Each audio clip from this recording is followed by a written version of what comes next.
Do you ever feel like you're just drowning in information, trying to keep up? Absolutely. It's like drinking from a fire hose sometimes. Yeah. Well, consider this your shortcut for today. We've done the digging on a pretty big story in the Thai retail sector. That's right. We're zeroing in on CPAXTRA. You know them on the Stock Exchange of Thailand as CPAXT. Huge company. They've got the macro wholesale business, Lotus's retail stores, even mall management under their umbrella. Exactly. And to really, get our heads around what's been happening, we've looked at a few different things. Yeah, we've got the official fact sheet from the ZAC, an analysis from Global X Securities, a YouTube report from the Standard Wealth. And a news piece from Share 2 Trade. So a good mix. Definitely. Our mission today, unpack what's been going on with CPAXT lately. Specifically, that big drop in market cap they had back in December 2024. Right, and then how analysts started changing their target prices in April 2025. We want to figure out, what happened, what the experts think now, and why you should probably care. Okay, let's dive in. Let's do it. So December 16th, 2024, what happened? Well, CPAXT's share price took a serious tumble, down 18% in just one day. Wow, 18%. It closed at 28.25 baht, right? Yep, and that wiped out something like 6.777 billion baht from their market capitalization. Gone. Just like that. So what was the trigger? What caused such a, dramatic reaction? It all kicked off when CPAXT announced this major investment. They were putting money into a subsidiary, Extra Growth Plus, AGP, about a 95% stake. Okay. And AGP was then doing what? AGP's plan was to immediately turn around and invest 100% into another company, Habitat at the Forest, or HF. Habitat at the Forest. That's a real estate project. Exactly. It's a mixed-use development, part of that huge The Forest Project by MQDC, Magnolia Quality Development Corporation. Right, okay. So you have this massive retail and wholesale company, CPXST, suddenly making a big play in real estate development. That seems different. It definitely raised some eyebrows. I mean, the first question is this really their core business? Retail, wholesale, yes. Real estate development.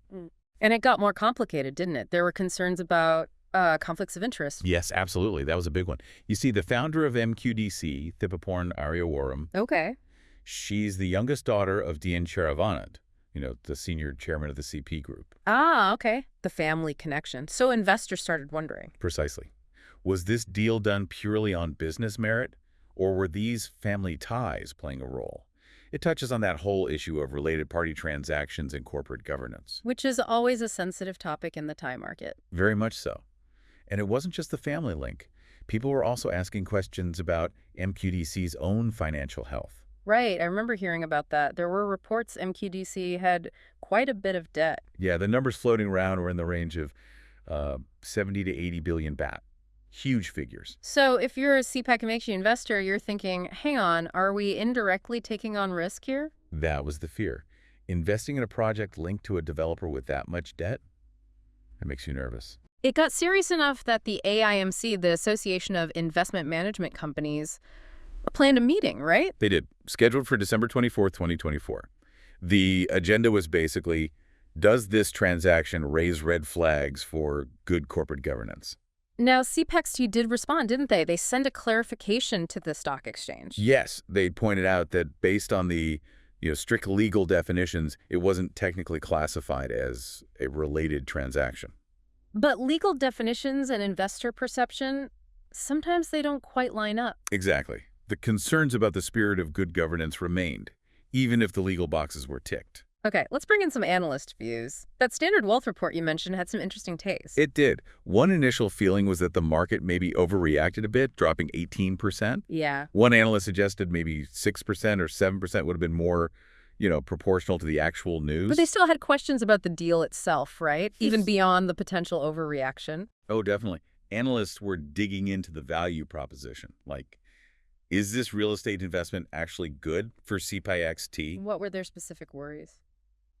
Well, potential cash flow issues for MQDC were mentioned again. Also, the level of competition in that Bang Trad area where the forest is located is pretty crowded. So, coupling that with the debt concerns, you can see why analysts might be cautious. For sure. But it wasn't all doom and gloom in that report. Okay. They did mention a potential long-term positive, assuming the project gets finished. The timeline was about 1.5 to 2 years for completion. Right, the habitat part of the project. Exactly. But even with that longer view, the immediate hit to CPAXT's profit wasn't expected to be massive. Maybe a 2% dip next year, 3.5% the year after. Small, but still a decrease. It's also worth understanding the structure again, right? It wasn't a direct purchase. No, it was layered. Oh. CPAXT invests 95% in this new entity, AGP. And AGP uses that money to buy 100% of HF, the actual project company. Correct. That kind of structure can sometimes affect how risk and control are distributed, you know. And this wasn't cheap. How much did CPXT borrow for this? The figure reported was around 8 billion baht. And borrowing money costs money. Of course. Interest payments. Estimated at over 300 million baht per year, minimum. Okay, 300 million a year in interest costs. But when would the project actually start generating revenue? That was the catch. Best case scenario, maybe Q4 2026. So potentially years of paying interest before seeing any income. Exactly. Worst case, no revenue for that whole year. Analysts figure this investment alone could knock maybe 2 or 3 baht off the target share price. And another small point that came up was ESG, right? Environmental, social, governance. Yeah, interesting footnote. CPXT isn't currently on the SET's official ESG list. But its parent company, CPL, is. Correct. Which might have just added another layer of, let's say, questioning for some ESG-focused investors looking at this deal's governance aspects. So, given all these concerns, how did CPXT defend the move? What was their argument? Their main line was that this investment in the habitat was actually a, quote, careful and suitable joint venture. Okay. Did they provide any backing for that? They mentioned a property valuation was done by an SEC-approved appraiser. And they framed it simply as business expansion, moving into mixed-use development. They also talked about the size of the deal relative to their total assets, didn't they? Yes, they stressed it was below the 15% threshold of their total assets. Which means legally. Legally, it didn't trigger the requirements for a major asset acquisition or disposal, which would have meant more disclosure. But again, does that satisfy the governance questions, especially with the family ties involved? That remained the sticking point for many investors, I think. Legal compliance versus perceived good governance. Okay, let's just quickly touch on the project itself. The habitat, what is it exactly? Right, it's part of this massive 125 billion baht, the forest development out on Bang Trad KM7. MQDC is the developer. And the habitat specifically? It's planned as 3 buildings, about 21,000 square meters total space. What kind of space? Retail? Offices? A mix. Retail, food and beverage, learning centers, cultural stuff, markets, even science museums and office space. Quite varied. And how far along was it? Well, as of early 2025, they said Phase 1 had over 20 billion baht invested and was about 70% complete. Okay, so significant progress. Yeah. And another part of the forest, the Hilltop office, was apparently 60% done and aiming to open around September 2025. Right. Okay, let's shift gears. Fast forward a few months to April 2025. What's happening then? That's when we started seeing analysts update their views, particularly adjusting target prices. The Share 2 trade piece highlighted KGI Securities' new targets for both CPAL and CPXT. And what did KGI say about CPAXT? They lowered their target price to 30 baht. Down from wherever it was before, but they still like the stock. Yeah, interestingly, they kept a buy recommendation on it despite the price cut. And their reasoning for lowering the target, was it still focused on the habitat deal or had things shifted? It seemed to be shifting more towards the bigger picture, the overall economy. Okay, like what? KGI mentioned an uncertain economic environment. That was a key phrase. Vague?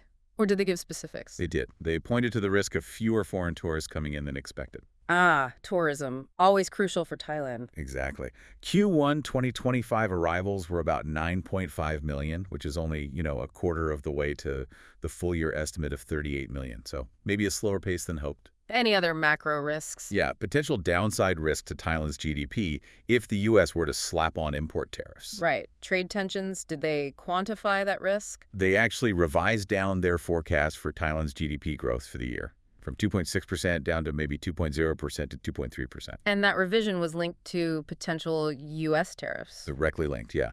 They modeled the impact of a potential 10% U.S. tariff hike after a 90-day grace period. Okay, so broader economic headwinds. How does that directly hit CPXT? Well, remember, CPXC has significant B2B sales, business to business, especially to the RACA sector. Hotels, restaurants, cafes. Right, and that segment makes up about 30% of their total sales. Ah, so if tourism slows down? And then hotels, restaurants, cafes buy less stuff from macro, potentially. It's a direct vulnerability. Makes sense.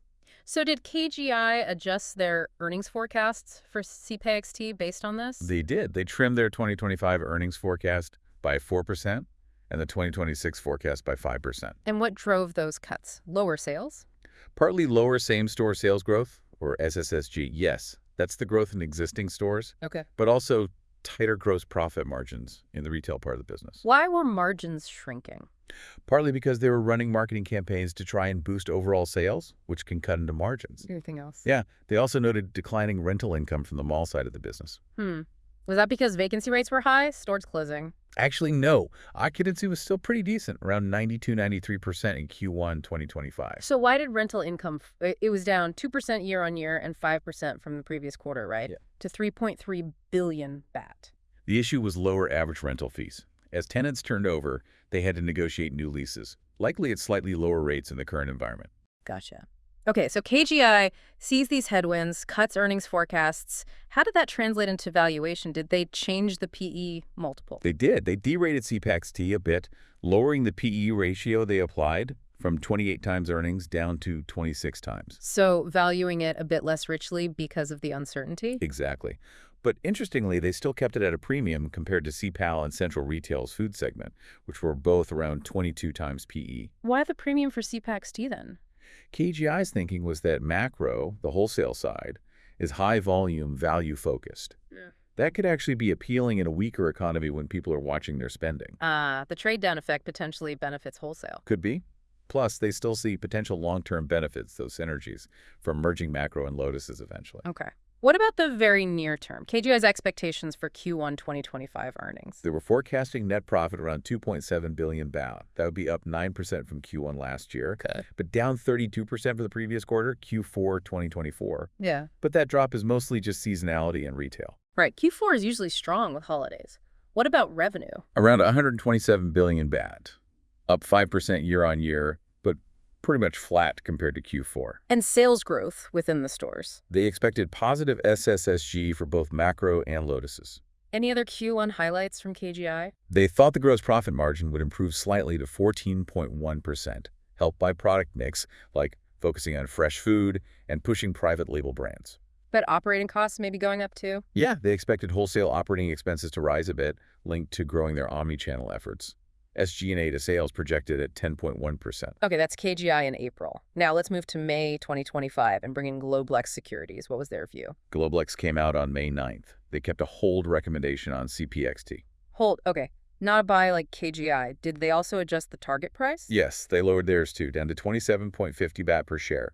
That was quite a cut from their previous 32.50 baht. And the share price at that time was? Around 25.50 baht, according to their report. So the target implied some upside, but not huge. How did Globlex view the Q1 2025 results that had just come out? They said the results were pretty much in line with what they expected. Revenue came in at 130 billion baht. Slightly different from KGI's forecast, but close. Mhm. How did that compare year on year and quarter on quarter? It was down 3% from Q4 2024, but up 2% compared to Q1 2024. And same-store sales growth? Globalex reported SSSG of 1% year-on-year for macro and 0.5% year-on-year for Lotus's. A bit muted. But they also saw that improvement in growth margin, right? Yes, they highlighted that too. GPM hit 14.5% in Q1 25. That's up from 14.1% the year before and consistent with the full year 2024 margin. Right. Globalex also attributed that to focusing on fresh food and other higher margin products in both macro and Lotus's. And the bottom line, net profit. Came in at 2.6 billion baht for Q1, down 33% quarter on quarter against seasonality, but up 7% year on year. Pretty close to KGI's forecast. What about expansion plans? CPXT usually has aggressive store opening targets. For the full year 2025, the plan was 8 new macro stores and 9 new Lotus's stores. And how are they tracking in Q1? In Q1, they'd added 7 new macro stores compared to Q1 last year. 6 in Thailand, 1 in India. That brought the total macro count to 176. And Lotus's. The big hypermarkets stayed flat at 403 stores. But the smaller Lotus's Go Fresh format added 42 stores, which is about a 2% increase there. And the digital side, still a big push. Oh yeah. CPAXT's digital drive is key. Omnichannel sales, online plus offline integrated, reached 20.2% of total sales in Q1. Up from 18% for the full year 2024. Exactly. And the target for all of 2025 is 22%. Long term, they're aiming for 50% by 2029. Ambitious. Does Globelex think the 22% for this year is achievable? They seem to think so, yeah. Supported by ongoing tech investments and efforts to, get customers using all the channels. So given all that decent Q1 results, digital progress, expansion, why just a hold from Globelex? Why not more positive? Their main rationale was valuation. They felt the stock trading around 23 times estimated 2025 earnings was, fair, meaning not particularly cheap. Right. They thought that valuation already reflected the kind of moderate SSSG they expect, maybe 2–3% per year for the next few years. So limited upside potential from that price level. That was their view, especially compared to peers like CPAL, which Globelex noted was trading below 20 times earnings, looking more attractive on that metric. Did they comment on the Macro Lotus's integration synergies? They acknowledge it's progressing, the integration is happening, but they don't expect those synergies to really make a big difference to the bottom line, the actual profit, for another year or two. Okay. Did Globelex give full-year forecasts? They did. For the full year 2025, they're projecting revenue around 529 billion baht and net profit just under 11.6 billion baht. And per share? Earnings per share estimate of 1.11 baht, dividend per share 2.81 baht. And based on their 27.31 target price, what PE and yield does that imply? Their target implies a 2025 PE of 25 times earnings and a pretty high dividend yield of over 11%. Interesting. Who did they list as the major shareholders? Still CP, all dominant. Yes. As of mid-March 2025, CP, all still the biggest at nearly 31%, then Thai NVDR Company at 13%, and the Social Security Office around 3%. And just for context, what was the share price range over the last year? Globelex noted a 12-month high of 35.50 baht and a low of 23.66 baht. So the price around 25.50 in May was definitely closer to the low end of that range. For sure. And their 27.50 target, implying that 25x PE reflects their more cautious growth outlook compared to maybe previous expectations. Okay, so let's try and bring it all together. What have we really unpacked in this deep dive? Well, we started with that pretty sharp negative market reaction late last year, December 2024. Right, triggered by the investment in the Habitat real estate project. Investors clearly had concerns. Yeah, worries about straying from the core business, the potential conflict of interest due to family ties, and the financial situation of the partner, MQDC. Lots of flags. But then, as we moved into early 2025, the analyst adjustments seemed to focus more broadly. Exactly.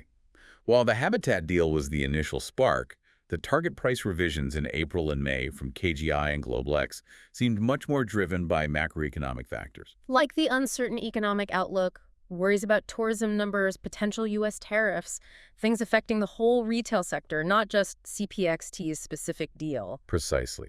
It shows how these big companies are exposed to forces beyond their immediate strategic moves. We've definitely seen different angles here. You had the initial investor pushback on governance and strategy, contrasted with CPXT's defense, framing it as a necessary expansion and pointing to valuations and legal thresholds. And then the analysts sort of stepping back and saying, okay, besides that deal, here's the bigger economic picture we need to factor in. Yeah, it really highlights that complex mix, doesn't it? Company strategy, investor sentiment, governance concerns, and these big external economic pressures all swirling together.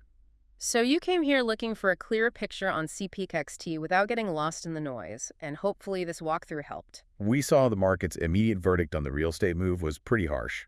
But the ongoing analysis, from what we've seen, is now grappling more with the longer-term impacts of both that strategic choice and the wider economic climate on CPAXT's future. Which leaves us with a final thought, maybe for you to chew on. Yeah. When you see a situation like this play out, a big strategic shift by a company, a strong negative reaction from investors, and then analyst views evolving based on broader economic trends, what does that tell you about how these different forces interact? How do you personally weigh company strategy versus investor sentiment versus macroeconomic headwinds when you're trying to figure out what a major company like CPXTRA is really worth or where it might be headed? It's definitely not simple. A lot to consider there. For sure. It's that constant interplay that makes understanding the market so challenging and, well, interesting.